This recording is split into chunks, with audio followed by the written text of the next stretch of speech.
សួស្តីអ្នកនរគ្នាថ្ងៃនេះគឺយើងនឹងធ្វើដំណើរ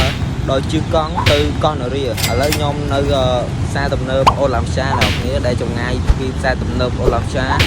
ទៅកោះនរាមានចម្ងាយ 6.5 គីឡូម៉ែត្រ អូខេ let's go អូខេអ្នកនរគ្នាឥឡូវនេះយើងបានជិះមកដល់ផ្សារអូឡាំសាឥឡូវយើងចាំយើងធ្វើដំណើរទៅបន្តទៀតអូខេអ្នកនរគ្នាឥឡូវយើងបានជិះកង់មកដល់វិមានឯករាជ្យនៅខាងក្រោយដល់ហើយឥឡូវយើងនឹងឆ្ពោះទៅកាន់កោះនរាបន្តិចទៀតនេះដល់ហើយអ្នកនាង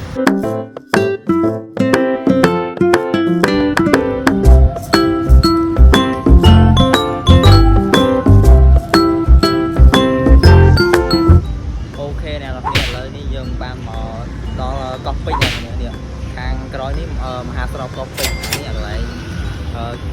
កូនក្មេងលេងមានមាត់ហោះមានអីណាវាយ៉ាងកន្លែងគឺនេះកន្លែងគេ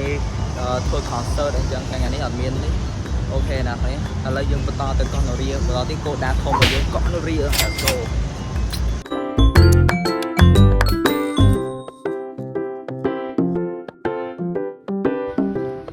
អូខេអ្នកនរគ្នាឥឡូវនេះយើងមកដល់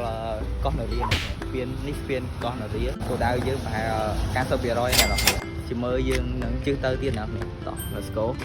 អូខេអ្នកនរគ្នាឥឡូវមកដល់កោះនរាអ្នកនរគ្នាបន្ទាប់ពីភ្លៀងឬទឹកទន្លេឡើងខ្លាំងកោះនរាអ្នកនរគ្នា